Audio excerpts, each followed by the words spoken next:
Okay, good morning, everybody.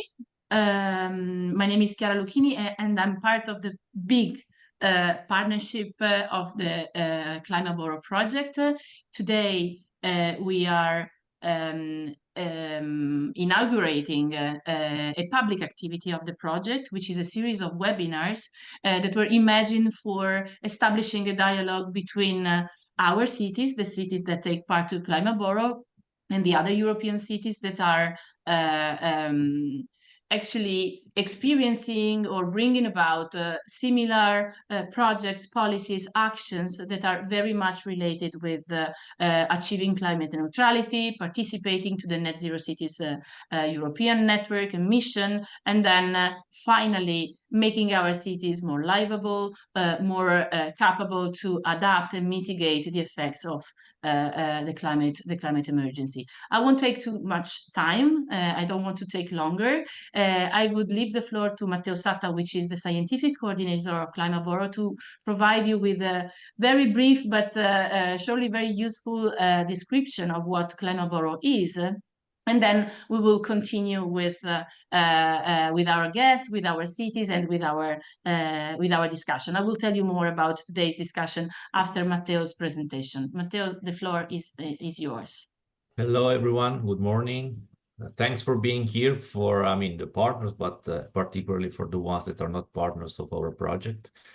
I'll try to give you a very short introduction of the project, avoiding to make you lose too much time about this, because today the objective is actually to let the floor to cities to discuss, to explain what they do, and to exchange. That's the most important, and that's one of the objectives of our project. Like, to be very short, I represent here ANCI Toscana.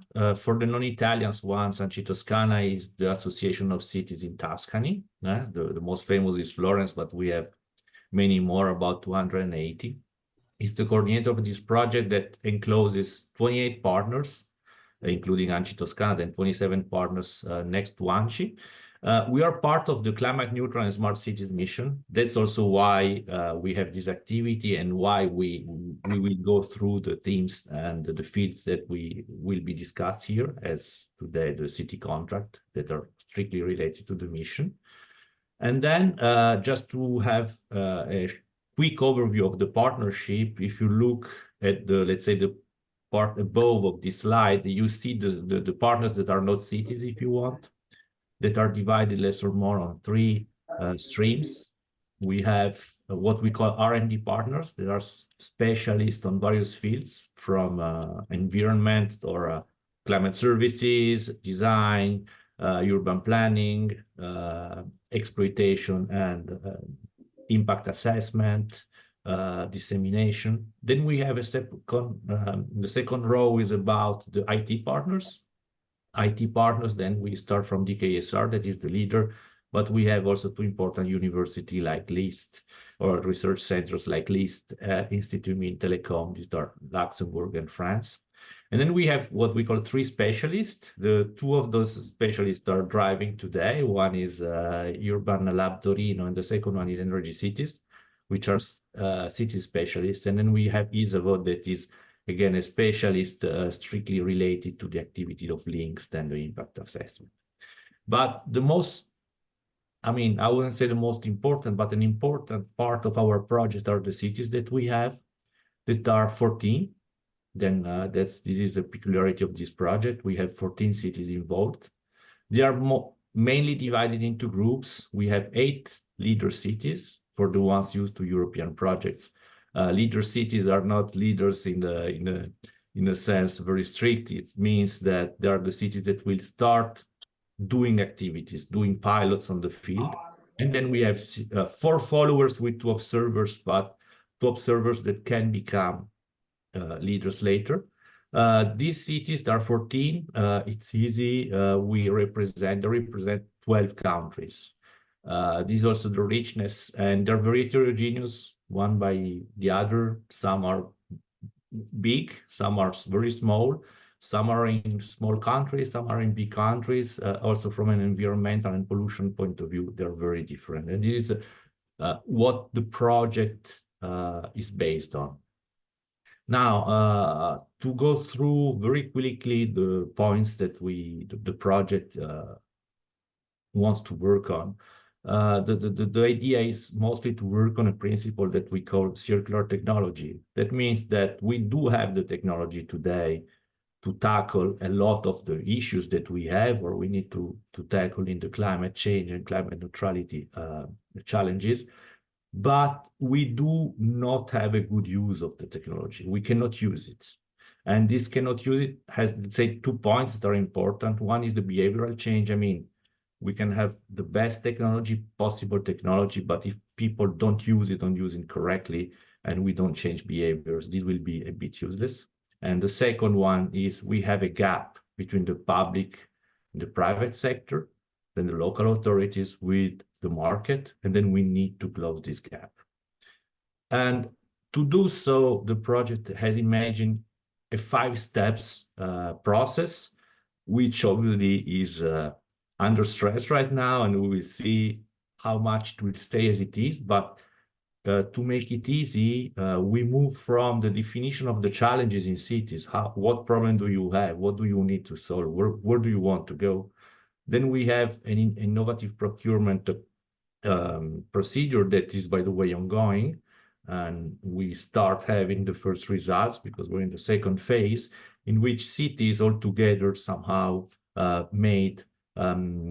proposed their challenges to the market, and the market came back to us with solutions that will be started being deployed 2 per city on the 8 cities from July this year.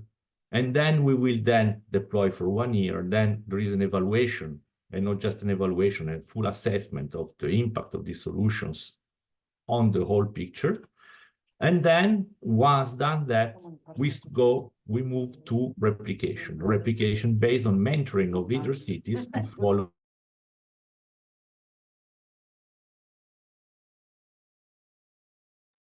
Matteo, you're on mute.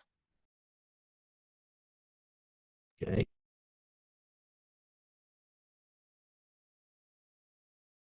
Matteo, you muted me, I guess. Yeah, okay.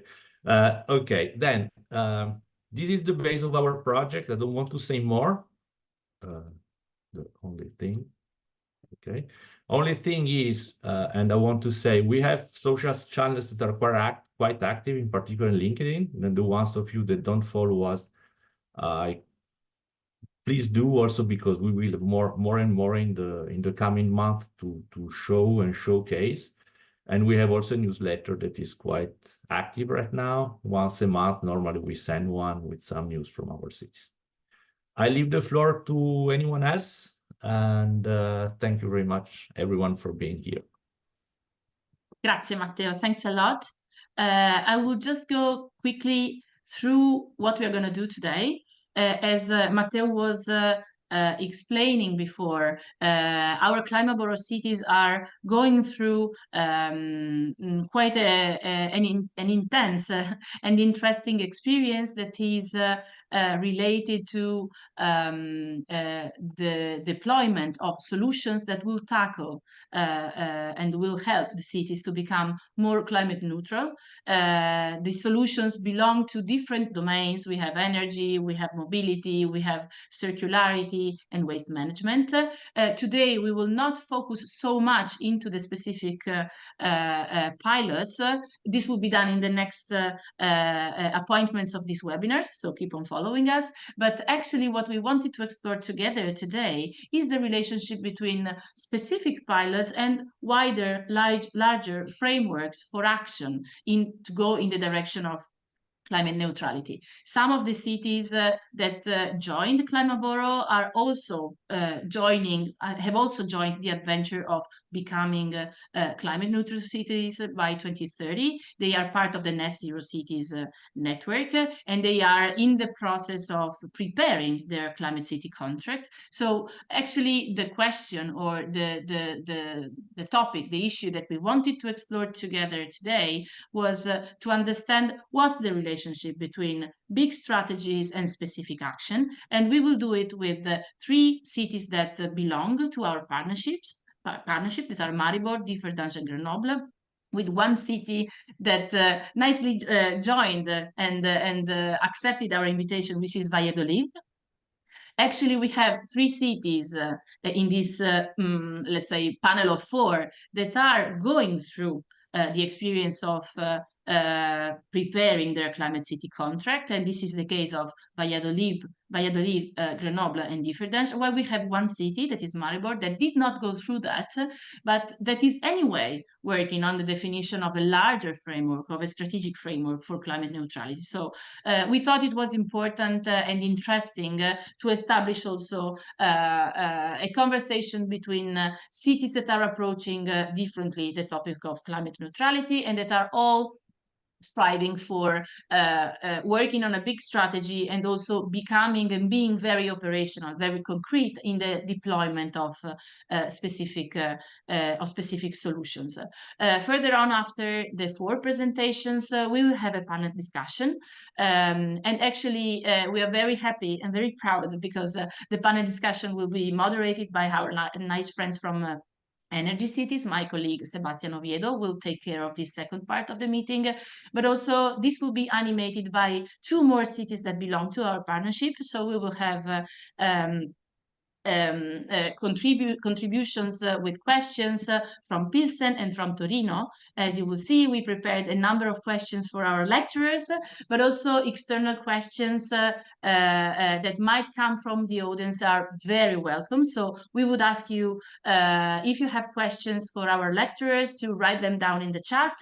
Our team will take care of collecting them and then putting them on the table during the panel discussion.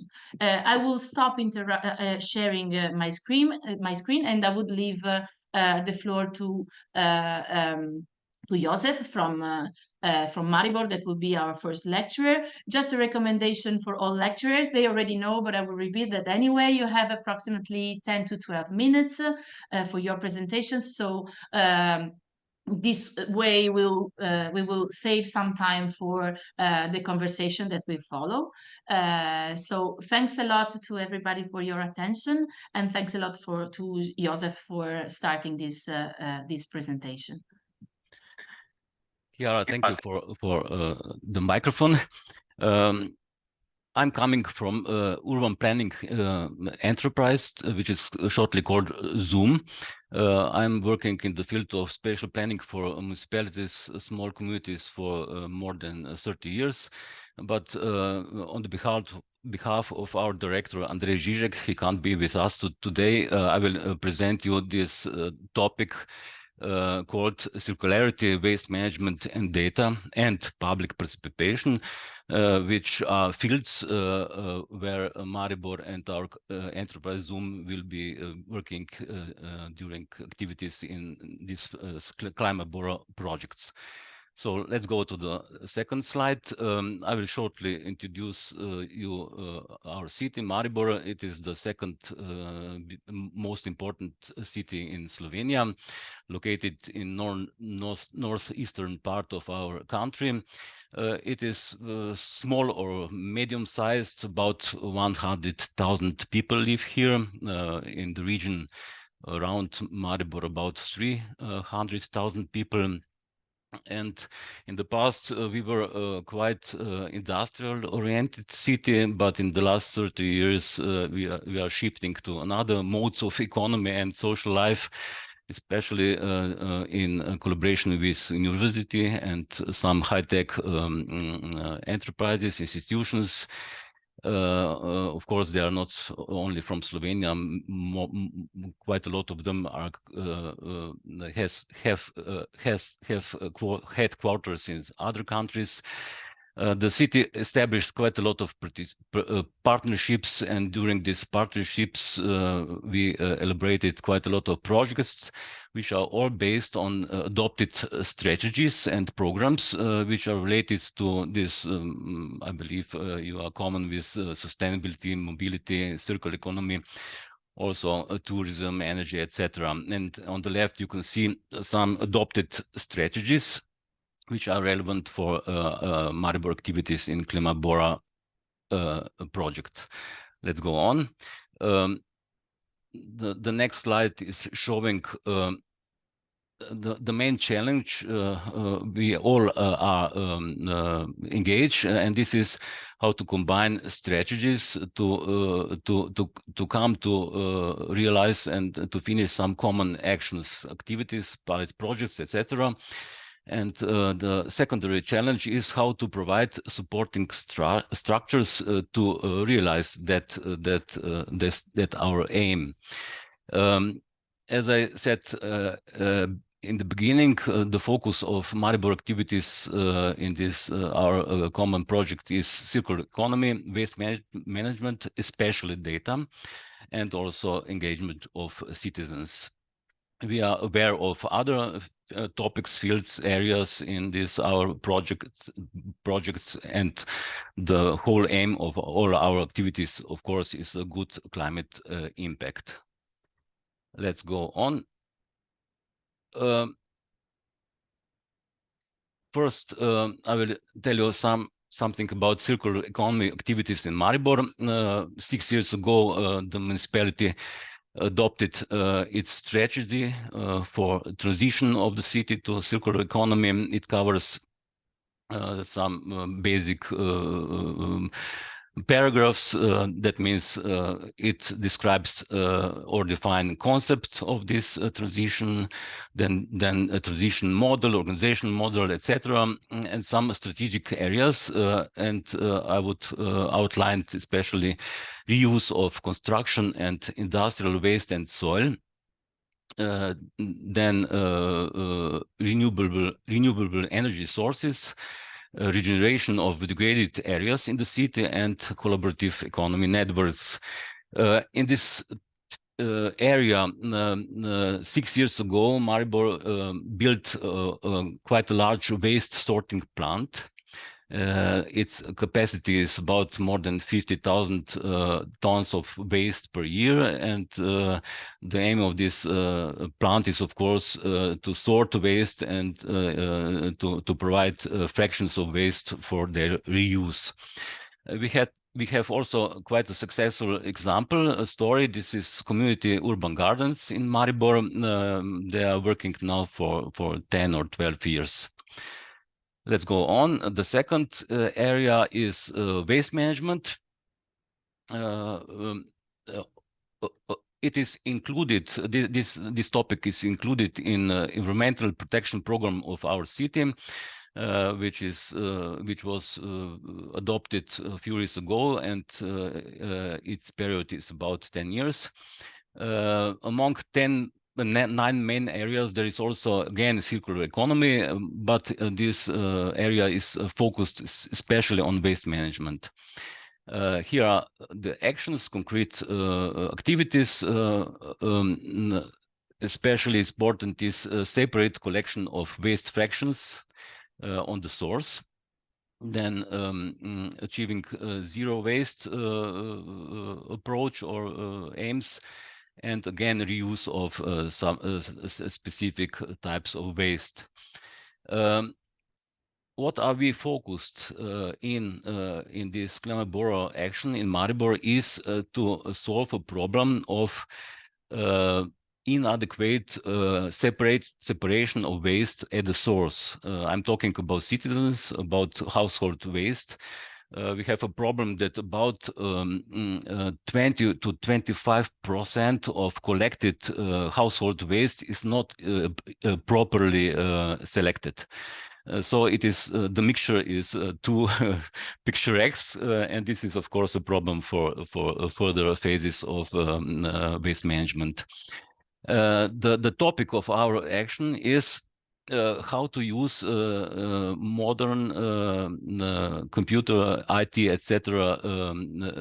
Techniques, software, hardware to detect improper structure of this household waste, and how to provide data about that in aim to improve citizens' behavior when they separate, collect their household waste.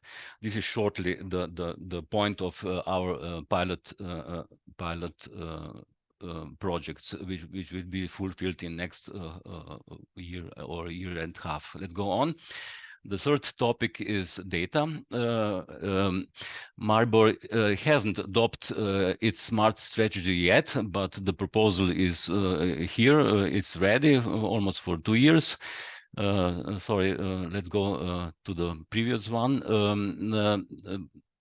Please turn the back. Yes, thank you. 7 main areas of these smart city strategies are there in this document, including environment, waste management, and ICT horizontal network. Right now, the city is in the middle of implementation of centralization of all its data and IT infrastructure at city level for all municipal administration offices and public utility companies. Also, our company, Zoom, will be also part of this centralization in next year or 2. And the aim is to collect all the data and integrate them together also with data about waste collection and treatment. Quite a good new pilot project is installing formation of underground containers. They have ability to measure how much how empty or full they are. Let's go on. The fourth and the last topic or area of our engagement is public participation. We don't have adopted comprehensive strategy about involvement of citizens in public affairs, but we have some partial plans.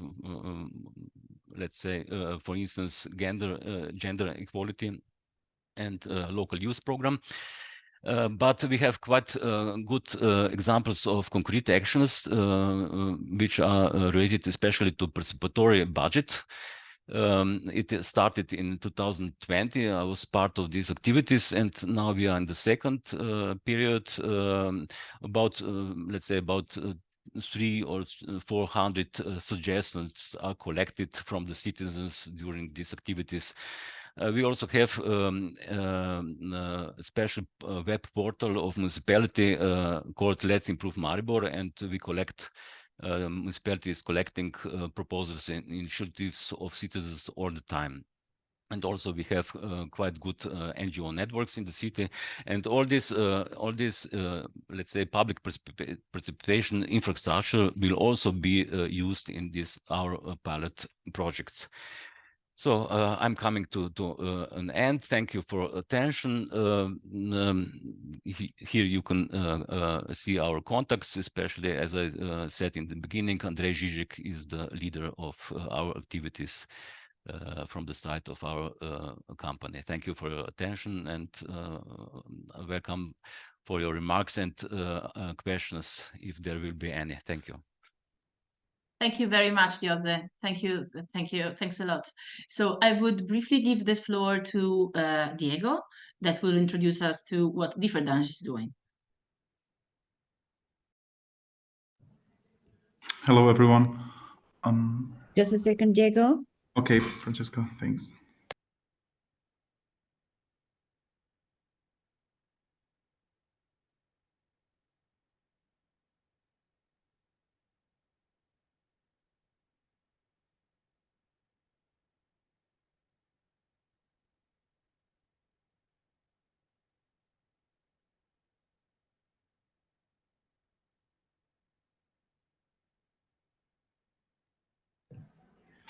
So, hello, everyone. Luke was supposed to make this presentation. He's the one responsible for Net Zero Cities in Differdange, but he had a health issue, and I am doing it, the presentation for him. If you have any questions, of course, you can hit me up, but also I'm going to forward more complex questions to Luke because he's the one that has more knowledge about it, but I'm going to do my best. So Divergence from heavy industry to climate neutrality. Luxembourg, is it just banks? I think that's the first thing we say. No, Luxembourg is more than banks. It's not a microstate. It's a small country, and Divergence is in the south of the country, where we have it's a third city of the country. It's a small city for European standards, but in Luxembourg is actually a big city. We have 30,000 inhabitants, 118 nationalities, a lot of industrial heritage. The industry is still here. Like I can see the steelworks from a window. The production of steel in Luxembourg is started like more than 100 years ago. Still happens, is a bit decreasing, but it's still quite important for anything to do with climate neutrality to actually have this dialogue with the big industry here in the south of Luxembourg. Divergence also has this interregional cooperation with France, Belgium, and Germany. We are right in the border with France, and it's a very interesting location. We are close to this nuclear power plant in France. We are close to different sources of renewable energies. I think we can go to the next slide, please. I just wanted to give you an idea what is Divergence, because sometimes people, they make this confusion and they think Luxembourg is a bit like Monaco, which is not true. Why should Divergence be climate neutral by 2030? Divergence is an early adopter of any kind of initiative towards climate neutrality. We are the first city in Europe with an electric buses. We had the first electric bus line almost, I think it was active almost 10 years ago, and now we have 4 bus lines that are electric. We are also for 20 years already in the national Luxembourg Pact for Climate Neutrality. It's called the Climate Pact. And that also made it easier to start to join net zero cities, because we already had some governance bodies here in the city, working groups working towards climate neutrality. I think we can go to the next one. Okay, what's happening now? 1 year ago, the city signed the commitment with Net Zero City, so the Climate City contract. And during this 1 year, we had organized citizen workshops and stakeholder workshops. These are basically workshops being organized by the city to understand a bit the reality and what people are actually thinking about the priorities of climate neutrality in Divergence. This 1 year, so during this 1 year, we have been drafting the action plan and financing plan with the help of a private consulting firm.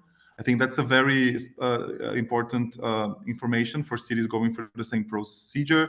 We are actually having this kind of expert help, support, and that makes things easier, including to coordinate between different departments of the city. We have this consultancy that is providing the services. We are also developing a communication strategy. These slides, they are already done. They are like a slide deck from Net Zero Cities in Divergence. There's a logo, which is this logo that is appearing on the right side of the screen that reads 0. The idea is that this communication is already ongoing and that people know that the city is working towards climate neutrality. I think we can continue. Yeah, so the content of the commitment and why are we drafting this action plan? What are we going towards? We have 5 priorities. The first one is a priority that relates directly with Climate Borrow, which is the 100% energy autonomy based on renewable energy, based on solar panels, wind power, and geothermal energy. We have the second priority, which is an increase in the renovation quota of buildings by 50% to make buildings more energy efficient. We also want to reduce individual transport in Luxembourg, which basically means people with their cars. There's a huge car culture here, very close to Germany, so you can imagine. People really like their cars, and we are really trying to promote bikes. We have already this public bikes that you can rent with your phone here in Divergence, And we are also promoting public transportation and also this interconnect. Like, for example, some people really pass through Differdange to go to Luxembourg City with their cars. What we're trying to do is also understanding how to maybe make people start right after the border. There are some parking being built at the border, so people leave their cars and take the train to the city, and they kind of like make the air and the traffic in Differdange, to make the air and the air quality and the traffic in Differdange a bit better. So it's quite tricky because it's a small city, but we are kind of in the middle of this big transborder region where people are going back and forth with cars for 1 hour per day, even 2 hours sometimes. It's a huge problem in Luxembourg. So improve waste management, that's also a priority for us. I think, I don't have the number here, but I think it's 65% to reach a level of 65% of recycling in Luxembourg. And also understanding, collecting data. We are installing this new intelligent bins in some kitchens, part of another project called Fusili, to understand why Differdange why our statistics are so bad compared to other cities around us in public kitchens. What's happening? What are we doing that is not correct? So we are installing this AI intelligent bins to understand a bit what is being thrown away. I think that's something that is happening actually next week and connected to the Fusili project, which is a project about the food system. So we're kind of also integrating, different projects that kind of like cause different political, promote political will also, and motivate a bit our decision makers. And then 50% of the emissions are being offset, so compensated. We are thinking about creating some carbon sinks, also planting trees. And there is also talks regarding carbon, I forgot now how to explain that. But the whole thing of buying carbon quotas, anyway, that I'm not an expert in this, but I know that this is also in the package. We can go to the next one. How did we define the key indicators? So I think the most important thing was this core group. So this working group. This working group was created based on working groups that existed already. And now it meets once a week with representatives from different departments of the city, from the ecological department to the technical department, and with decision makers. So decision makers are always on board. Our local aldermen, politicians, they follow the implementation of all of this very closely. And also established this carbon accounting platform that was done even before the commitment was signed. We use, I think it's ClimateView, the name. And this also started because of a need to gather data, because all the data that we had were just like spread across tables, Excel sheets, different people, different departments. And this accounting platform is something that we are working on, and that we also hope that ClimaBorrow could help us integrate a bit more everything that we are doing. And then also, of course, recognizing what is more important, the impact within the city's control. Some things really are not in the competence of the city. For example, all the relations with the industry, it's something that we try to have, but they basically talk with the national level. So we have this problem that the city is not in their competence when dealing with these big players, because they are basically dealing with the ministries, and we really try to have a dialogue with them. Sometimes it's not that easy, but it's also about understanding what is possible and what is not. So next slide, please. What do we need in the years ahead to accomplish the mission? So digital solutions, as I said, we have already some experience using climate neutrality softwares, but I think it's something that we really have to develop with experts, with people that are at the forefront of innovation. Also new financing methods. This is something that also we discuss a lot in Differdange, how to actually finance all of this. We have already experience with European projects, European fundings. At the national level, we have a change in the government that I think it's something that it's happening everywhere. I think there's a lot of backlash right now with anything that is connected to climate. I think there's a lot of lobby against some of the climate legislation that has passed and all the policies that have passed in the last years. And we are also dealing with that here in Luxembourg.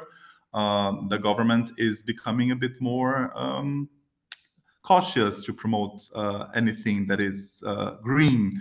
And we need to understand how we can deal with this new reality, because we believe that we still have support from the society.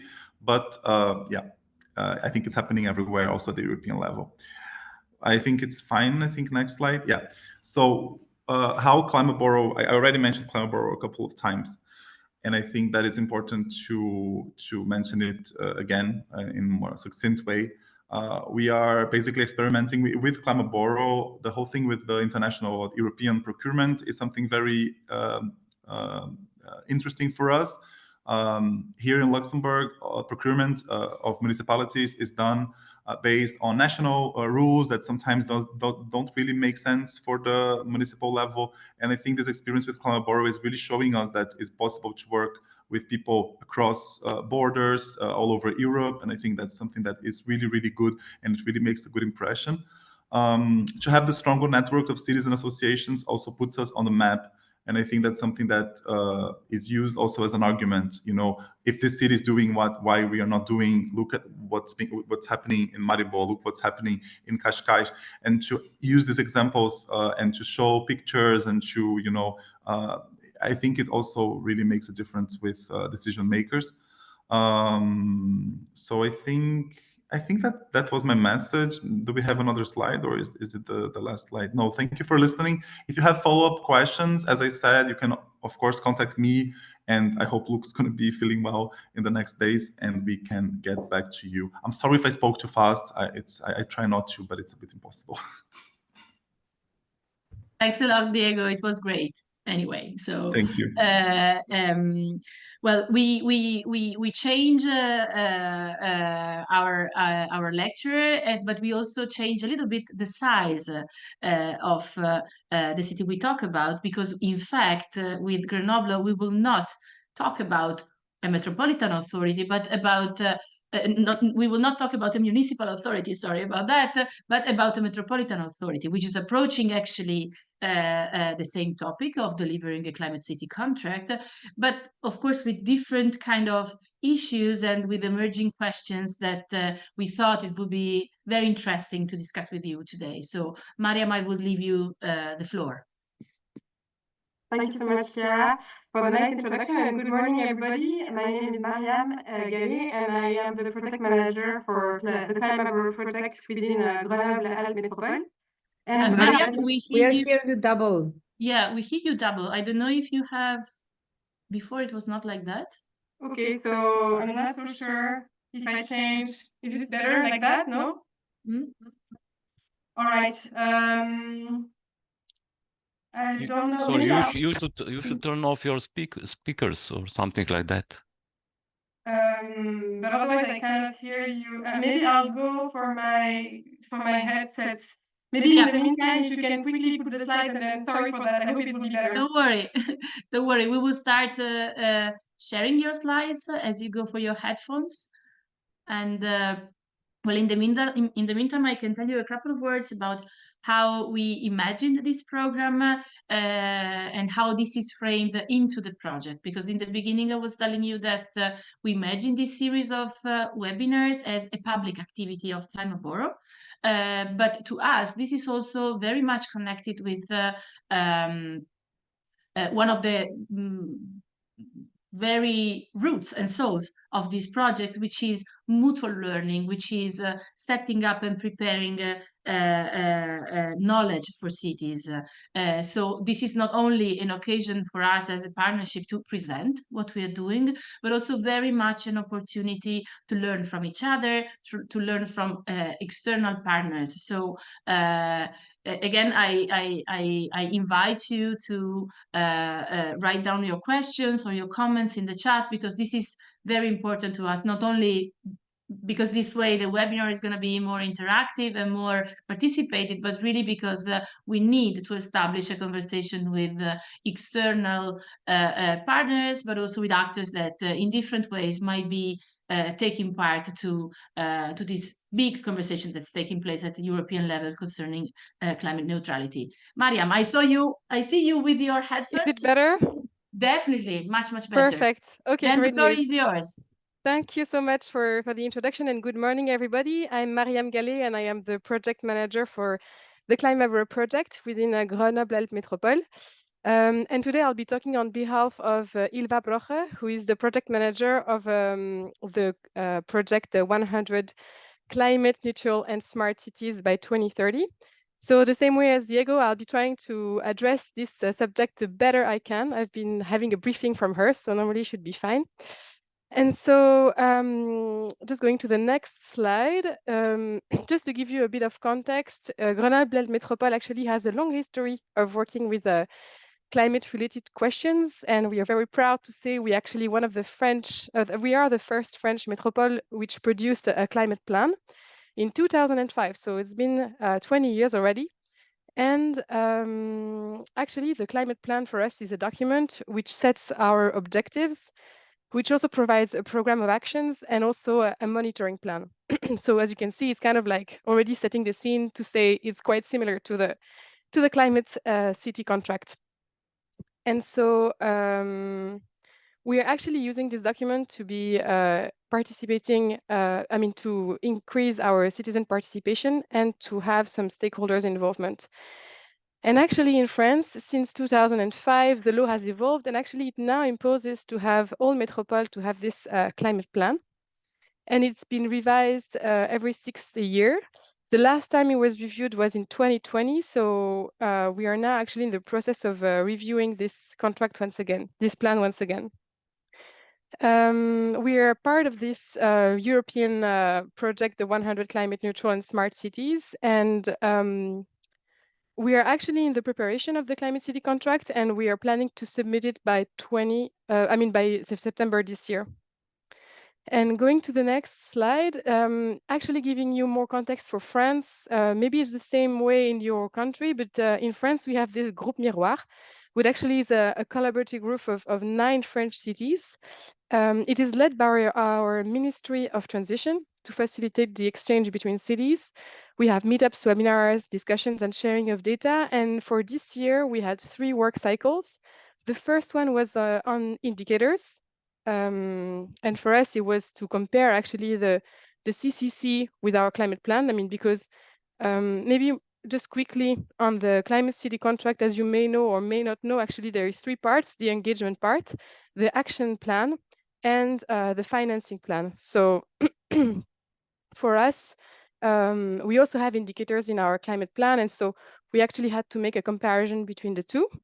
Then when it comes to the financing plan, we have a work cycle on the financing and economic model for climate neutrality. And actually, this enables us to understand how to create an investment plan and to reach climate neutrality. And this is where we typically have less experience. So to do that, we are actually using the economic model proposed by Net Zero Cities, which you may know. And it has been created by the University of Madrid.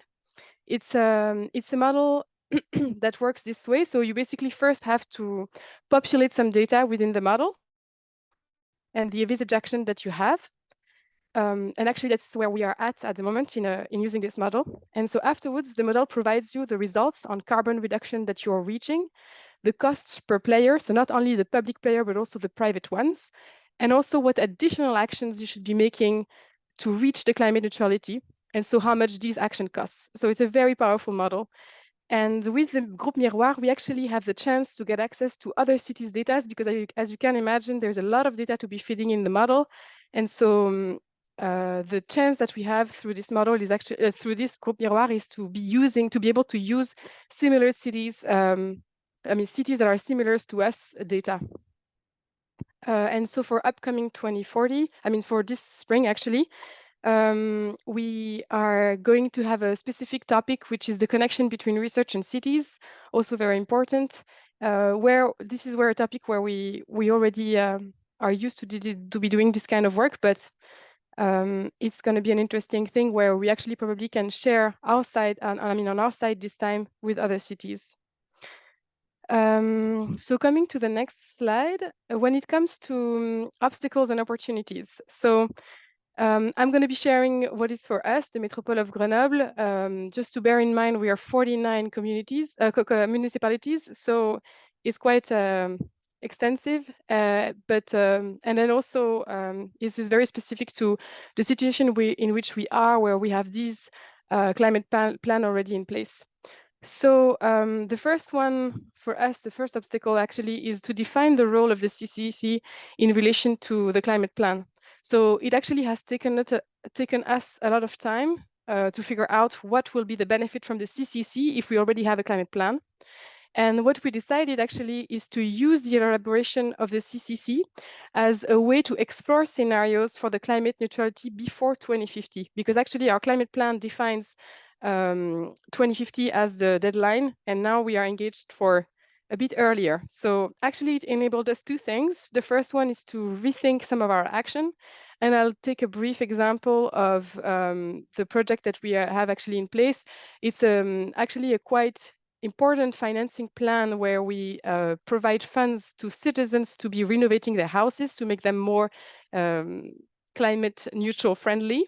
And so when we looked at the impact of this program, we realized that actually we will have to be making it much faster and actually to provide a even more intensive financing plan for us to be reaching climate neutrality. And then another example is to evaluate how much our car traffic has to be reduced. Because as you may know, Grenoble is actually surrounded by mountains. So every time you have a pollution peak, then all of the heat, if there is no wind going through, everything stays within.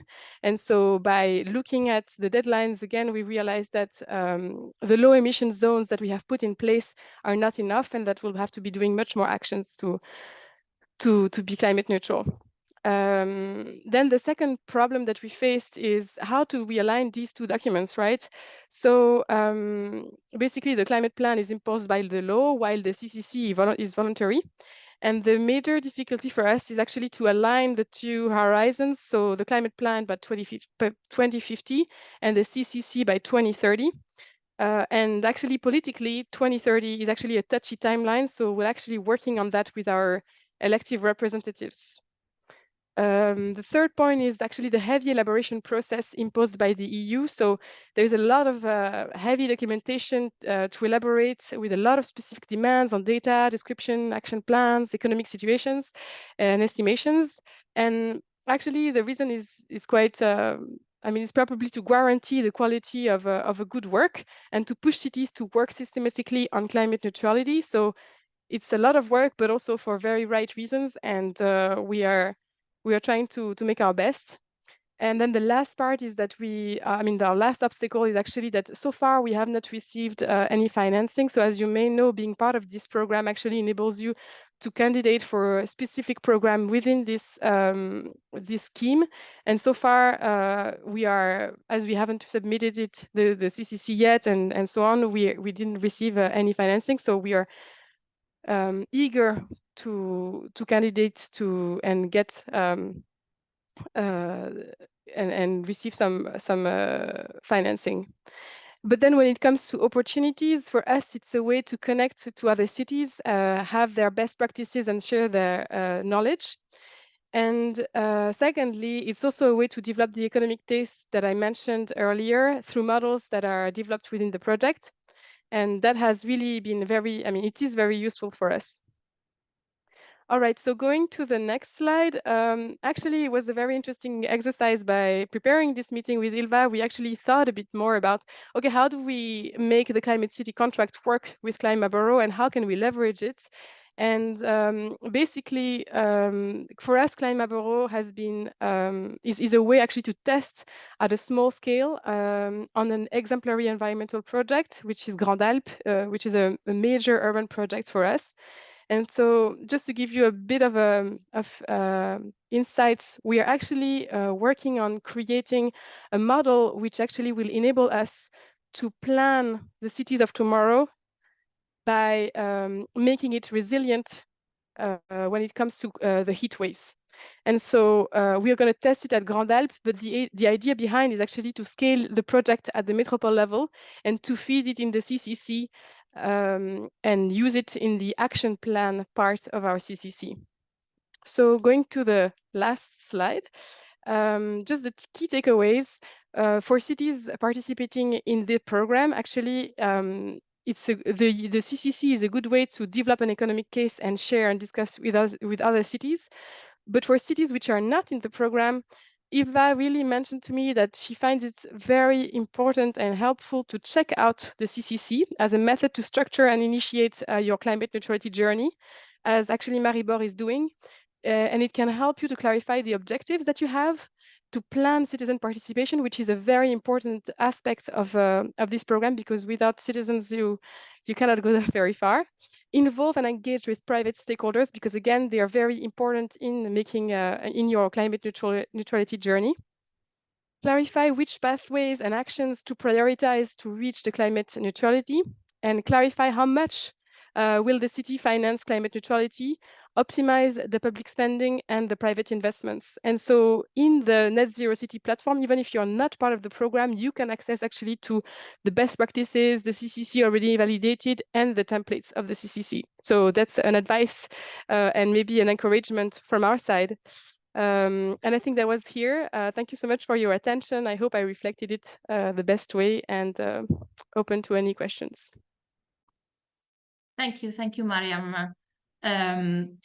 Well, I would leave the floor to our guests from the city of Valladolid, to Ana and Francisco, and I would like to thank them very much for accepting our invitation to, lead us through their study case and tell us about how the city of Valladolid was going through the preparation of the Climate City contract, because we know that you were having very good outcomes out of this process, and we are very much interested in then listening to you, and possibly then after your presentation starting to have a dialogue between you and our cities and people from the audience. So Ana and Francisco, thank you so much for finding the time. The floor is yours. Okay, thank you very much, Chiara. Thank you, and good morning, everybody. It's a pleasure to share this time and this experience with all of you.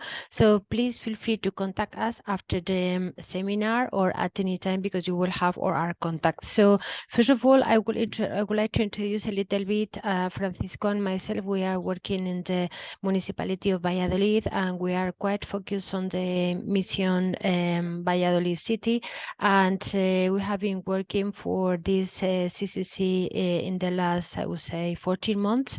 And let us explain you a little bit what is the CCC Valladolid contract about.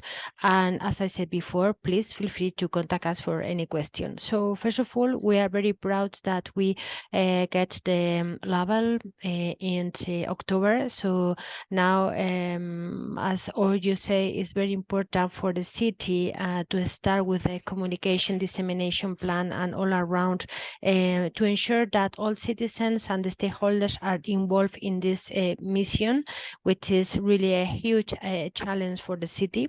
So that's why, of course, this mission means a lot of processes in place and monitor to must be implemented in the city.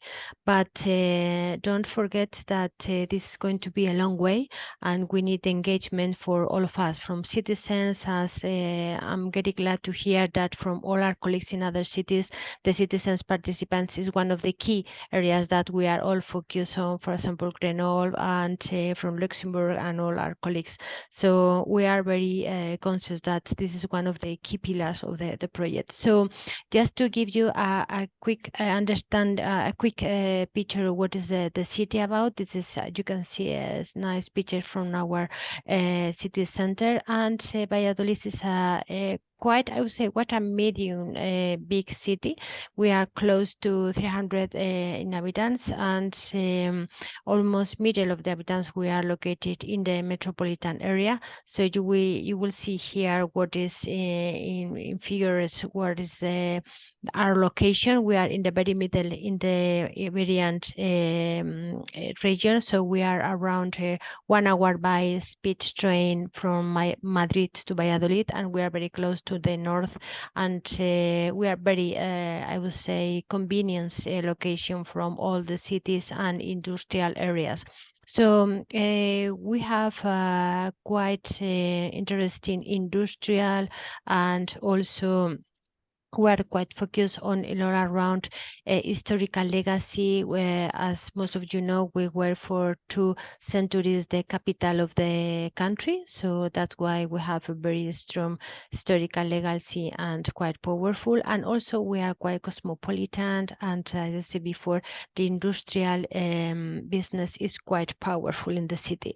So this is just a quick picture where we are and what was the pathway to be here. So Valladolid has a clear understanding what should be our mandates from climate neutrality achievement, and that means that we have been working for a long time in this initiative, and also as you can see that we were involved in some of neutral climate initiative in the past, and also looking at the municipality, we have a lot of internal regulation about energy efficiencies, what should be our must disciplinary book around environment, mobility, and some of the key areas of the municipality.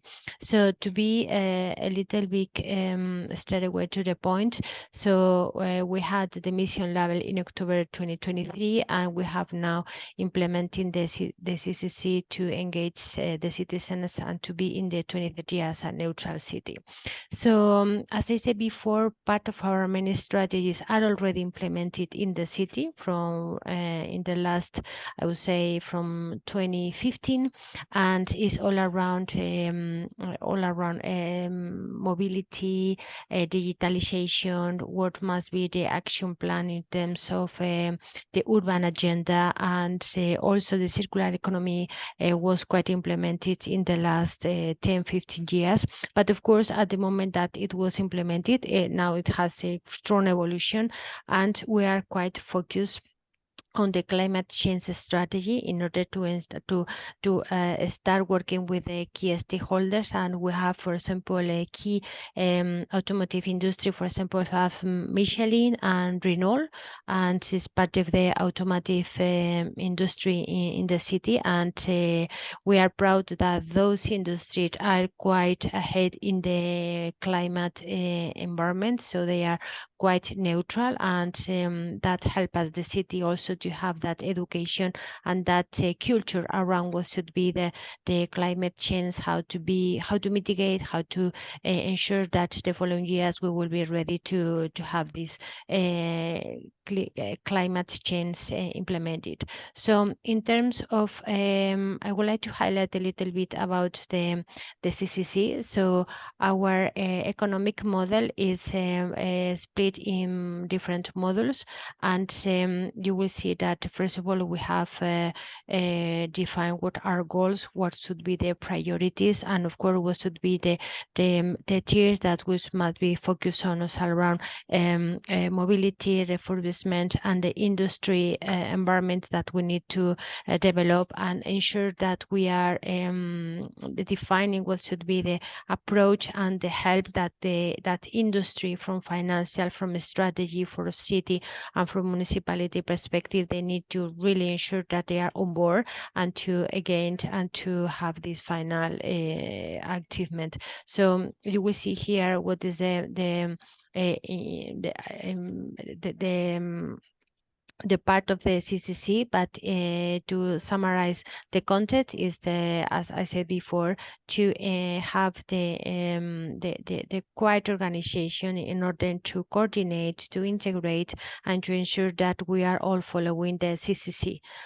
Something that also has been mentioned from our colleagues, and I think it's very important, is all around what should be the three pillars that what are for our perspective mandatory. Is all around participation and co-creation, the social justice, no one left behind, and of course the public-private collaboration model. As Francisco, my colleague, will explain later on, you will see what is the current alliance, what are the letter of intent from our stakeholders, and the work that we are running in terms of involvement from the city and from the different areas. So from City Council, I would like to highlight that our role is to guarantee that the climate justice action plan, so to ensure that all citizens, depending on the social area, it doesn't matter, so everything must be included in the CCC. And because it's crucial to integrate that citizens' environment in all the areas, but that's why the key pillars all around transportation, mobility, rehabilitation, and industry is part of the platform that must be also include all the diverse and sociality environment. So I have already mentioned what should be the sectors that we are quite focused, and it's also one of the common points from other cities all around mobility, energy, construction, and waste. That also has been quite explained from our colleague in the first introduction. What should be all the recycling around waste, water, and to ensure that efficiency, and we have the process already in place around how to recycle, how to educate the citizens in terms of to be efficient, to ensure that we are using the right amount and not extra stuff for that. And also one of our key challenges also is to ensure that we have investment resources to implement all this initiative, which is really crucial to really start working with this. So Francisco, from my colleague in our team, I will start sharing. Sorry, sharing, and Fran. Okay, thank you. Yes, I'm going to continue with the process of the CCC. Please let me. Yeah. Sorry. Okay. Okay.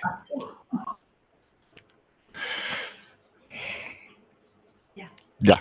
So we are continuing with the process of the CCC. As Anna has mentioned previously, we have the main part of the CCC that is involved of the commitments and the global objectives of the mission in the city, and also our background to reach that. And a crucial part to complete the Annex 1 regarding to the action plan and the sector that we would like to be focused on is the calculation of emission. As the colleague from Grenoble, Marian, has mentioned previously, we have also used the economical model that we have access to it through the Net Zero platform and also from the Spanish platform to the mission. And we try to complete all the parts of this tool, no, of this economic model. But it's also true that we need to adapt some points of the tool in the context of our city, because, for example, the model is not including the industrial sector in the city, but it's really an important part of the mission in our location.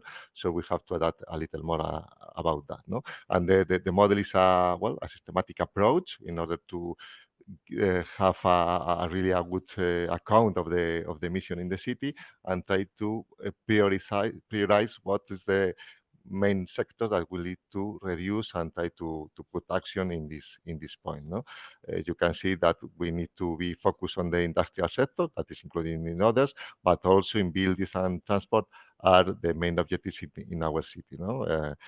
All related to the increasing the transport public rate, and also to reduce the use of the private vehicle in the city center is some of our really important ambitions to 2030. And the other part that is really important to develop and to boost from the city is all related to heating and the energy consumption in the buildings in the city. And the next step in this process of the CCC obviously is try to translate the results of the economic model in terms of emission, translate to economic figures. So the model gave us a global point of view of the economical situation and the level of investment that is required to reach the objectives.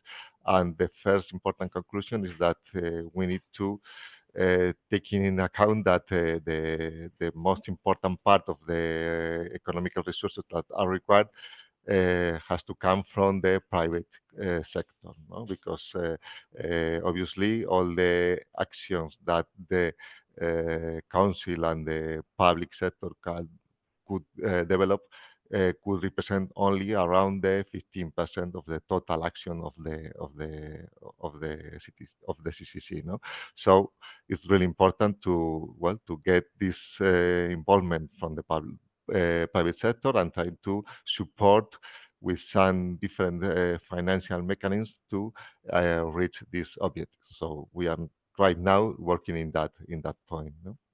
So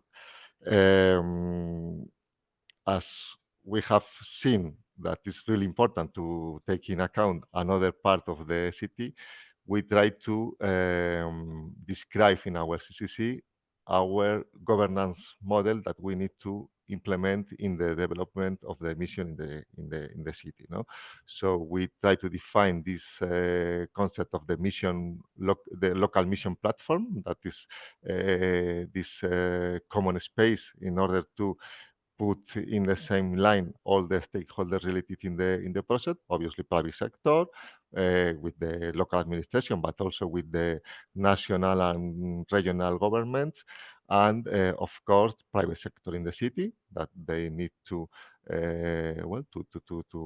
to bet for this situation and to be part of the change, and of course society, citizens, and all the civil representatives, no? Because we need to think that citizens are in the center of our agency, no? Because this is for and from the citizens.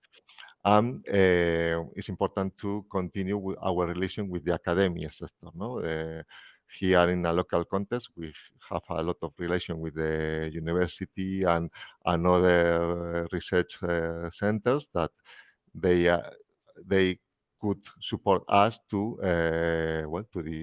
to develop the process of the mission. And as this result of this governance model, we are trying to include new entities and new associations, and also another part of the regional and national government to include, to be part of our mission, our Valladolid mission, because we think that as much number of entities that we can reach here, obviously, it will be really a good line in the future, and to be involved all together in this process. No? We have representative important local companies, but also professional associations in different sectors regarding to the building, construction, renovation, and also several associations of civil representatives, and of course some local private companies, no? That they are participating in different projects to contribute to in our common towards to the neutrality. And we would like to finalize our presentation sharing two concrete and specific experience that we think that they are helping us to advance in this process. One of them is the European project. The Valladolid City Council has a lot of background in this part. We have participated in some different European projects under Horizon 2020, but also under Horizon 20 Europe. And for example, we can highlight some specific project that we are working now, Spine, that is a project very related to the transport and mobility in the city in order to increase the level of satisfaction with the public transport in the city, and also to increase the number of users of this part. And another projects are related to the circular economy, and also to the rehabilitation, like Lego Fit or Urban New, that are really specific projects in order to develop some retrofit and renovation refurbishment process in the city. For example, Urban New is the consequence of our process in the CCC and our process with the Net Zero platform, European platform, because it's part of the first call of the pilot cities program that the Commission has launched last year, and I think that this year is the second stage of this part. And the other specific project that we would like to share with you is, one measure that last year the City Council launched in the city, that is a program for grants to deploy the decarbonization project in the city. It's a call to action to the local stakeholders, to the local private companies in the city, in order to get, first of all, to get projects with a real impact in the emission reduction in the city, but also the other objective, try to get more new support to the mission. So try to dynamize this local ecosystem and to try to get more stakeholders to be on board of our objectives from the City Council. And well, the call was launched during the first months of 2023, with several dissemination action and promotion, trying to get a good number of projects in the top of the table. And the final results is that we get 12 new projects with a real impact in the emissions, with new stakeholders. And what's really a good result for us is that we got projects in different sectors. For example, we have some projects related to the positive district and energy communities, but also with circular economy. We have some contact with industry, because we have some projects to try to recover CO2 emissions, and some projects related to mobility and social engagement, that including some new ways to car sharing and motorbike sharing in the city. So in the end, we can think that we are really happy with the result, because we are reinforcing this mission local platform with new companies and with new entities, and we think that is an starting point in order to reach more number of projects, and also to get more people on board of the mission. So more or less is all that both of us would like to share with you, and we are more than happy to answer if you have some question, and to comment some point here. Thank you very much, Ana and Francisco. That was a great presentation. Again, I would like to reiterate our appreciation that you accepted our invitation, and also I'd like to thank all of our speakers today. My name is Sebastián Oviedo. I am from Energy Cities.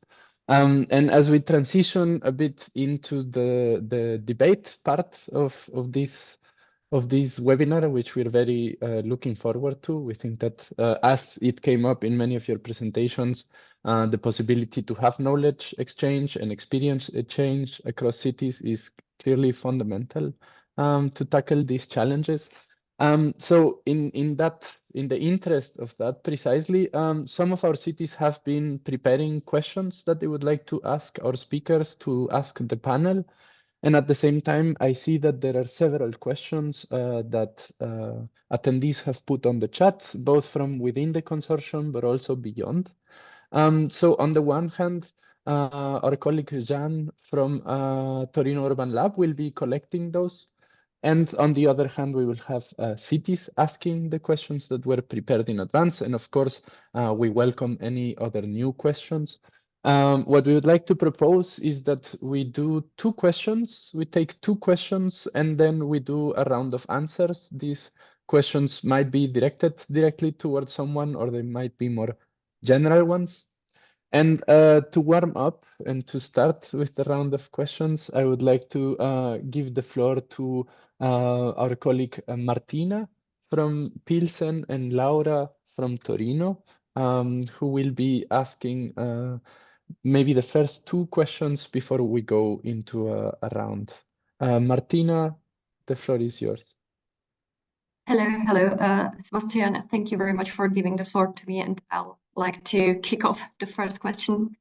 I'm Martina Svinkova, representing the city of Pilsen from the Czech Republic. We are a follower city in the CLIMAWEBINARS project, and it means that our position is a bit different to those pilot cities. Given this situation, the city hasn't elaborated the climate city contract. Of course, the city is taking some measures and actions towards climate neutrality. For example, our public transport disposes with vehicles with ecological fractions, like we have trolleybuses and tramways, so our public transport is quite clean. But since the CLIMAWEBINARS project brings us a good opportunity to start to question and to treat this topic, I would like to ask the presenting cities, what are the really first steps towards the climate city contract, like where to start, since 2030 is a pretty tight timeline with regards to other cities that started, like Valladolid in 2019. Do you have any suggestions or recommendations you would like to share with us, like what not to miss, who to involve, who to engage? Maybe it would be really nice to know who your typical stakeholders are and how to involve citizens. So that's my question. Thank you very much for that. Do we have any direct? No, sorry. I got excited with the question. So we have a question about a bit where to start, but to follow our suggestion to do the 2 questions in a row and then go into the round of answers. Thank you very much, Martina. I'd like to give the floor to Laura from Torino for the next question. Hi everyone, I'm Laura from the city of Torino, and we are working on the climate city contract and with the engagement of people, and my question is about how to reach all the target that you have to reach. So for example, vulnerable people or young people, and we heard some interesting insight in Valladolid between the city and enterprises and private companies. So also if other cities has some tips on that. So the question is about reaching all the targets, vulnerable, youngs, and enterprises, and so on. Thank you so much. So on the one hand, we have the question about where to start, more or less, how to frame the process from the beginning. And on the other hand, about how to reach the different audiences and engage the different stakeholders that must be a part of this. I don't know if there's anyone that would like to take this first question from the panel. I remember Diego having interesting insight about the involvement of private consultant in this process. I also remember Ana and Francisco having quite an interesting timeline about how they approached from the beginning all the way to the label. I wonder if one of you or some of our other panel speakers would like to take the floor and approach some of these questions. The floor is yours. Okay, thank you, Sebastian. I will take the floor. So, Laura, I think I'm sorry. Sorry, no, it was, sorry. Laura, thank you for your question. I think it's quite interesting, and of course, it's quite difficult, but just to give you some of the tips that, I don't know if it's a tip or not, but at least one of the things that what we did. So we are starting contacting the associations, all kind of associations, for example, all around, for example, social citizens in one specific group, also for expert professionals in one specific area, and all kind of associations, because most of them, they are a group of experts, and they are willing to share all the contacts, and always from municipality approach is quite attractive from citizens. So it means that it's not like a cold door. You are knocking on a cold door, because as you are calling from municipality, they are always willing to listen. So that's I would say that's I don't know how to say that, but this is a quick introduction. So they will hand out the phone for that. So another way is once you have a meeting with one association, they will be flexible, and they will try to arrange another meetings with another association. So it's like if you are starting with one association, and they will think they will help you to contact other groups, other citizens, and because most of them, I would say that the common feedback from all the associations is very positive. So they don't see any trouble or problem to help you on this matter. So that's why it's quite grateful, because they are quite positive, and the feedback is always to engage other associations, and always sometimes they have some initiatives, they propose other activities.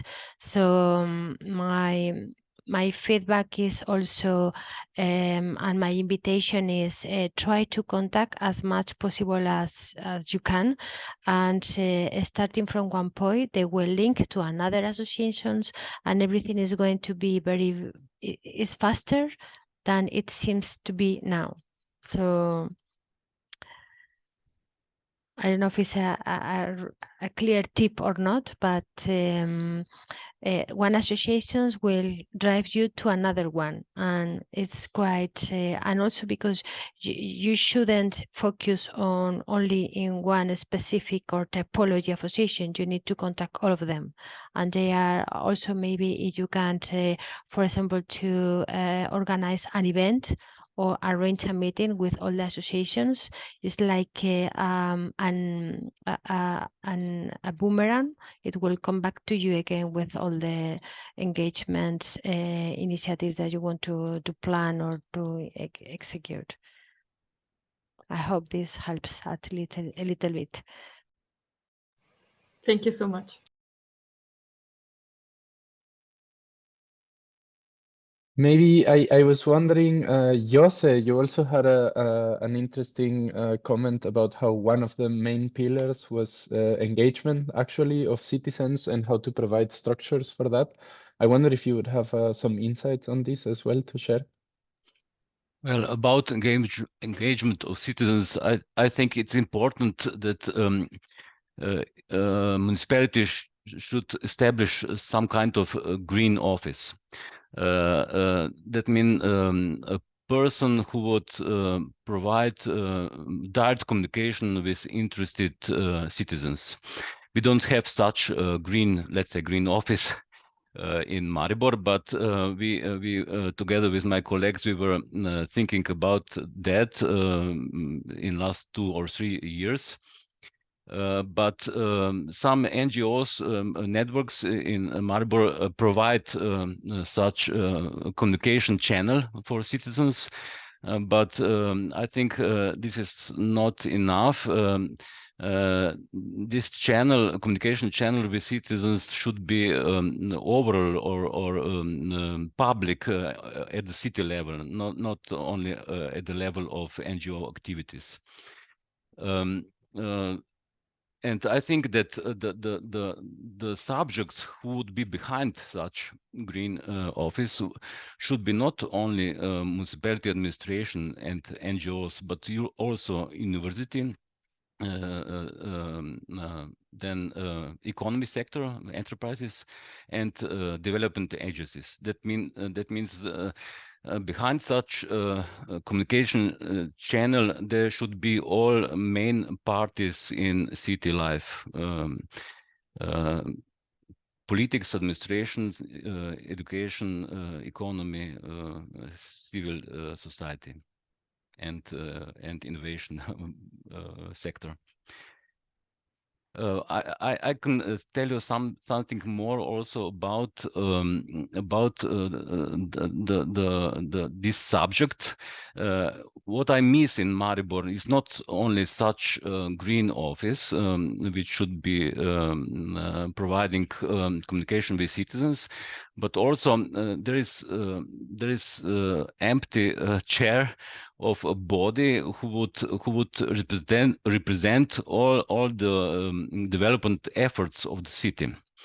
I think the institutions in Maribor are too separated. They are not engaged in common activities too closely to each other. So it means that they are working on their project too separately. Well, they collaborate, but not enough, according to my opinion.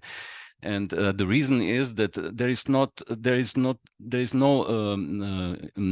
body or collective committee who would gather together the main subjects. As I said before, city administration, education sector, university, development agencies, citizens, and economy sector.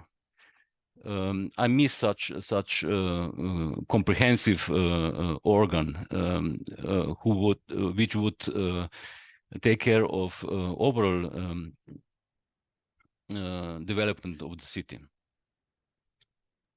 I think this also came up a bit in the presentation of Valladolid in terms of the importance of this platform and gathering everyone that plays a role in climate neutrality in the city. I was wondering maybe to tie in with that, Diego, if you could talk a little bit about the process and how the engagement of the different sectors has taken place in Diferdange. So as I said, it's kind of it's not on a starting phase. We already had some workshops and events. We are kind of tailoring the events to the different stakeholders. So workshops we use for citizens, NGOs, civil society. We do workshops with the presence of the politicians. We've done until now in the context of Net Zero Cities, I think a couple of workshops, but we also have in the context of in the framework of other projects, for example, Fusili, which is connected to the food system, we have also workshops being organized. So what we do is that we try to, we have the consultancy, for example, when they are also organizing it, we like to keep it independent. We keep an eye on it, like for the Net Zero Cities workshops, the politicians were there. They don't really take part on the discussions, but they are listening and people can ask them. And I think it's important that they are there because I think that people see that someone is listening to them. And I think it's very important to manage expectations when you organize kind of events with citizens, because a lot of citizens, they are motivated, but if they don't see, if they see that they're not being heard, that there's no feedback, I think it's very also important to manage these expectations, but also to actually show that this is not only theater, that is actually something that is making a difference.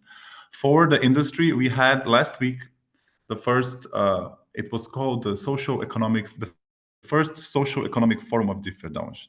So it was organized 2 weeks ago, actually, by different departments. Also, politicians were there, representatives from the big industry, but also from pretty much everyone that has a business in the city. As I said, it's not a small city for Luxembourgish standards, but it is a small city. So we had a room, I think there were 150 people, which was a success. It was during a storm and still people came. So I think you see that there's this interest. Again, with the big industry, it's always difficult. They are way more interested in meetings, more exclusive meetings. But I think that for CLIMAWEBINARS, for example, that we are still thinking about engaging maybe also medium and small enterprises for the project. I think that was a success, a first step. And then I think we developed like this document with the list of people that were present, what were the topics discussed, and we kind of have a better idea of what's happening in the city because we didn't before that. So that was important, and it started with it started on a very commercial. When we started organizing it, it was not going to be a Net Zero Cities activity. It was going to be like a very commercial thing to promote, new business in the city. And then actually the working group of Net Zero Cities, and I think that's interesting, kind of appropriated that said no, let's do everything. And then in the end, it was there was a lot about climate neutrality, about a lot innovation, a lot about renovating, and also served as a channel to communicate all of that. I think I saw also a question about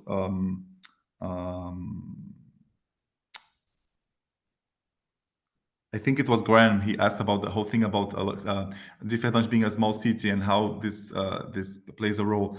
And as I said, like I think it's we are not a small city for Luxembourgish patterns. So we are one of the 3 big cities that and the three biggest cities in the country, the capital, Differdange and Ash, they wanted to join Net Zero Cities, and Differdange was the chosen city, which gave us a lot of leverage with the national government. We have meetings with them. There's a project on geothermal and energy that has European funding from the Just Transition Fund that we are talking to them about it. But everything that we are doing is basically having the Net Zero Cities is very efficient, because this is the first thing we say, why to do this in Differdange? Because we are part of the program. So using it as a label is also very important for us. And also the communication from the beginning was a focus. So people actually know that there's something happening already. Anyway, I think that's about it. So I think that's why the forum last week and the workshops have been packed with people. Thank you. Yes, I think that also speaks to something that has come up about the different strategies to involve different type of stakeholders. Not the same kind of approach might not necessarily work for everyone. Mariam, I'm wondering if you would like to add anything to this round of questions? I'm just thinking about it because I saw some of the questions in the chat, which are actually very interesting. Also on, the one from Martina, how do we get on board the smaller municipalities? And I prefer not to answer because I am not 100% sure, and I prefer to get back to you probably on the second time. But no, I think we are. We were very interested by the experience of Valladolid, and I am actually rather on the question side here, and I would rather have questions, but I have shared them in the chat. So thank you. To everybody in the panel for presenting, because I think it's a very interesting experience. Yeah. I think questions are also welcome. So since you already have the floor, if you'd like to actually post your question at this moment, that's actually absolutely fine as well. Perfect. I think Francisco has already answered partially to it, but the main question was how did Valladolid get access to more fundings and more EU projects by being part of the 100 climate neutral cities? Because this is where we are actually at. Also, we are trying to see how can we accelerate the process by winning projects, and so far the ones we have applied to we were unsuccessful, so we are welcome to having any tips if you have. Thank you. Yes, I tried to answer you a little in the chat, and I think that it's important to make a difference. No, that some of that is the traditional European project that we have already working on that, and we are applying for that. We have a good experience with that because we have a good success rate in this case, and it's also true that this kind of project help us to improve and to develop new projects. No, for example, these two mentions project Spine or Urbanio or Lego Fit are completely related to the objectives of the mission. No, so it's not mission project, but in the end they really are mission project because they are included in our action plan in our CCC. No, we think that be part of the 100 missions is also good to, first of all, to have a good to have clear what are the objectives, no, and try to select the project that we really are interested to develop. For example, we think that we need to improve in our rehabilitation rate in the city, no? So we are trying to look for this kind of project in order to advance in that point, no? This is the first point. And the other point is that obviously when we have more relation with the other cities in the European platform, and for example, here in Spain, we have a good example because we have also a national mission platform that all the mission cities in Spain, we try to collaborate each other and together. And for example, this project, Urbanio project, is a common project for the 7 Spanish mission cities. So we have present with our good background for each city, and we try to put in value that our commitment to the neutrality. No, so we think that this point is also important to have a good evaluation of the proposal. No, and I think that is not there is not a magic point to get it. No, because it depends on the moment and obviously on the call. But I think that the main message for you right now could be that, first of all, to be focused on the main project that you really need to develop because it's a really impact in your city, in your emissions, no? And also that all the support of the European platform, Net Zero platform, all the contact to the European Commission is always good in order to have a good evaluation and try to apply for the real important programs that we are developing. And obviously, if there is a directly program related to the mission, you are in the front to participate in that point. No? Thank you. Thank you, Francisco. We have around 20 minutes left, 15 minutes more or less for questions. So I think we can go to the next next couple of questions. I see that some are being answered already in the chat. So I think we'd like to give priority to the questions from the CLIMABORO cities that are not necessarily on the chat. So again, Laura and Martina, if you'd like to share the next questions so that we do another round, the floor is yours. Perhaps we alternate the order this time. Laura, would you like to go first? Okay. The other question is, after you engage all those people, all those targets and so on, and after you gave to the first version of the Climate City contract, how to maintain the engagement in the time, at least to 2030, but maybe after that, how to really try to use this document, this Climate City contract, as a living document. It's a question that we have because we are in the first writing, but we know it's not written on the rock, and it's something that has to change to improve. Thank you, Laura. Martina? Yeah, I'm asking for those cities which are not involved directly in net zero cities and are not on a mission. So my question is, what challenges brings it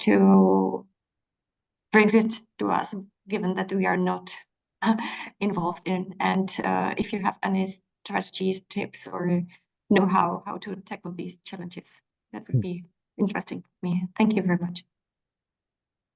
Thank you, Martina. So on the one hand, we have kind of the afterlife of the CCC and how it moves forward, how we keep it as a living document towards 2030.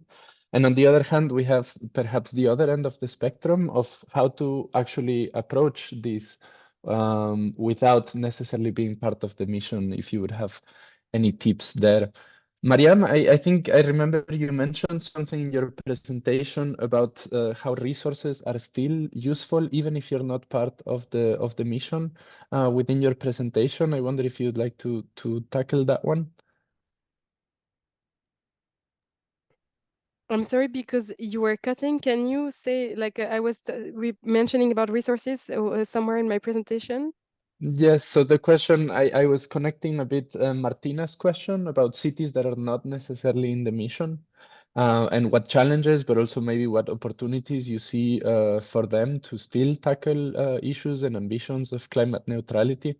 And I think I remember in your presentation, you had a moment where you reflected exactly on this, about the resources of the platform and how they are still useful, even if you're not part of the mission. Yes, exactly. And to be completely honest with you, I am not. I haven't been using them, but this is something that Ilva, who is extensively using them, has shared with me.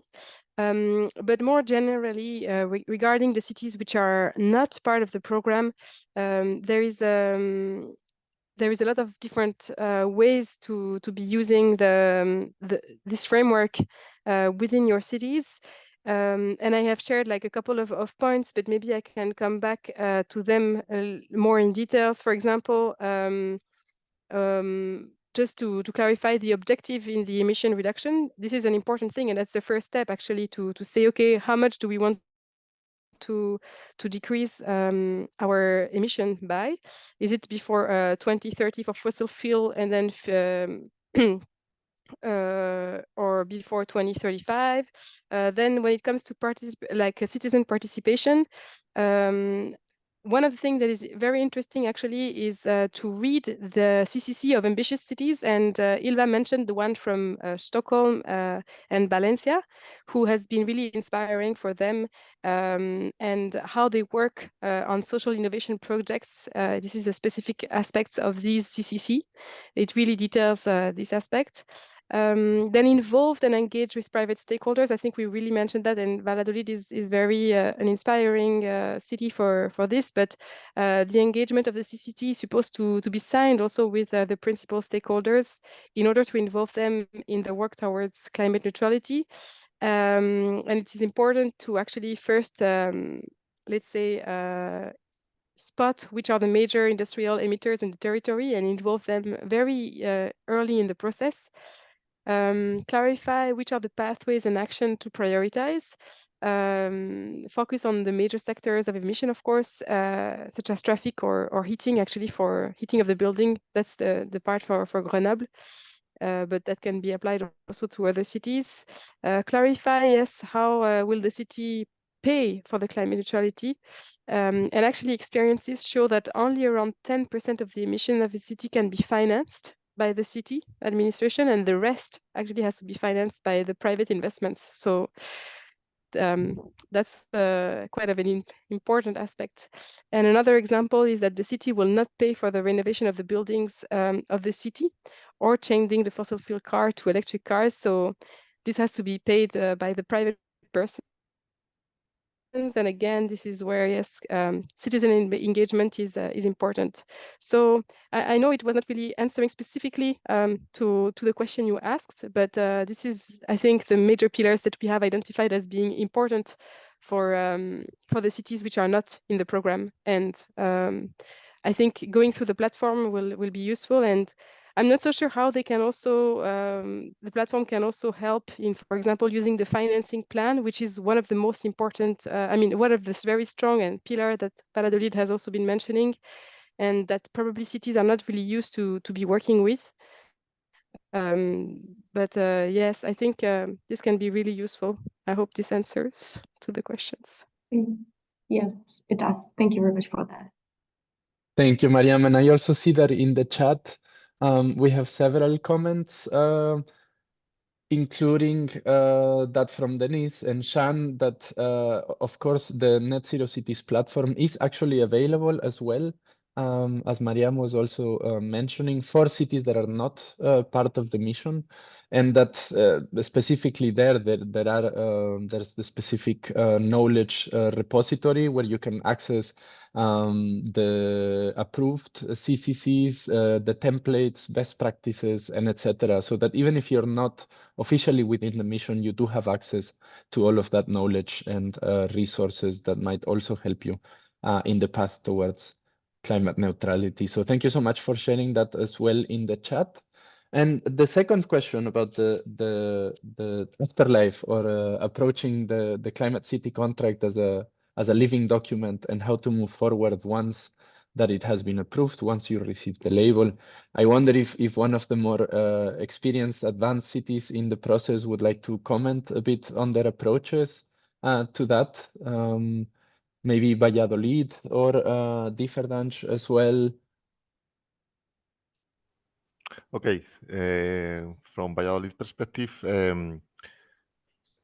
we can share that, first of all, it's true. It's really a living document, but it's an interactive document. No? So in our first version of the CCC, we try to put a timetable in order to schedule the next revisions and the important points that we need to include in the next version of the document. No, one example of that could be, for example, all the items related to the scope 3 emissions. No, because in the first version we are only focused on scope 1 and scope 2. We have some idea in order to reinforce all the global process, trying to incorporate some part of this scope 3. So this is a point that we need to, well, in the next iteration of the CCC, we try to put and to sign it with our commitments. No, so this is the point. I think that the most important is try to have a clear idea that what is the best moment in order to check the objectives that you have or you could reach or not reach, depending on the situation of the local situation and depending on also about if you get more financial resources or not. But it's important to have clear in what point of the process you need to check it. For example, we have a plan for the 2 first years of the CCC to review it and try to put more things in the point. No, and obviously it's important to be coordinate with another strategies or plans in the municipality, no, regarding especially for mobility and also for another climate important strategy. So I think a first idea is to be coordinate and to put with some dates and special points to check it. No? Thank you very much, Francisco. Diego, would you like to refer to this one as well? Anyone else that would like to? Yeah, the only thing that the thing that came to my mind is that I do think that the document becomes kind of a it's not binding, it's soft, it's basically, but it does become something that it's mentioned everywhere. Any local regulation, any speech, this is mentioned, and I think it's way easier to to get things approved and to get when the priorities are set very clearly. And I think both with politicians, but also with civil servants, I think that civil servants, at least in Differdange, they have a major role in prioritizing. They are the ones that take the daily decisions. And I think that if we have this meeting once a week, if people are talking about the projects, if people are referring to the contract, to the commitments, to the priorities, I think that helps a lot. One of the problems that I see sometimes is that you talk a lot about the bigger picture, but not about the specific actions that could lead to a result. And I think that in the working group for Net Zero Cities, I see a lot of talks about specific actions. And that's way more easy to explain for a department X or Y that is not really worried, or not even worried, but like that doesn't, but just functions the way it functions, you know, it has been always been functioning, and would look at the contract as something a bit too academic or too, you know, and to translate it to concrete actions. I think that's very important. And I think it's really important to not only reach out to people in civil society and the industry, but also explain to the people working with you. And I think that's what we're trying to do in Differdange. It's very important to have the employees and the people that matter, the workers of the administration, on board. So I think that's my take on it. I think if it changes the culture of a municipality, the work culture, or I think that's a really good thing. Thank you so much. And I think that really ties into what we have in mind also in CLIMABORO, but as well as part of this capacity building program, as part of these CLIMAWEBINARs, is precisely how we can kind of mutually reinforce how specific projects, specific actions can act in a way of mutual reinforcement with the broader agenda and with the broader kind of framework of the Climate City contract. So on the one hand, how the Climate City contract and the broader plans and ambitions can help activate specific projects, but the other way around as well. No, I think that came up in several of the presentations. Thank you so much. I'm wondering if there are any last comments that anyone would like to, any burning comments that anyone would like to add. I see that a lot of the questions in the chat in one way or another got answered. Otherwise, I would like to encourage all of you to stay in touch, to reach out. I know all the panelists said they would be happy to be contacted afterwards. The same goes for us at Energy Cities, at Torino Urban Lab. Chiara, I see you're raising your hand. Yes, just for the final advertisement, just a couple of things more. So we will collect all the questions. We will work as a partnership on preparing an article that will summarize up what emerged from this webinar, but the webinar recording will be made available on CLIMABORO website. So here comes the advertisement. Visit the website, follow the project, keep in touch with us, and remember about joining us for the forthcoming meetings that are already planned for the 18th of April and the 16th of May. So please keep in touch, because we will provide further information about that. If there's no other comment or anything that, I don't know, maybe Matteo, Sebastian, Elina, and the other partners of the project that we're actively participating and contributing to prepare this first webinar, I would like really to thank a lot all the participants, all the lecturers, the people that were preparing the questions, the audience that was following us, and thanks a lot for providing this such interesting collection of questions and interactions. This is a treasure, so we will try to make good use of it. And what else? Thanks a lot. See you around. Have a very nice day. Have a very nice day too. Thank you Bye. so much, everybody. Thank you, Thank you, Chiara. everyone, so much. Bye. Thank you, everyone. Thank you. Goodbye. Bye. Bye. Bye. Ciao.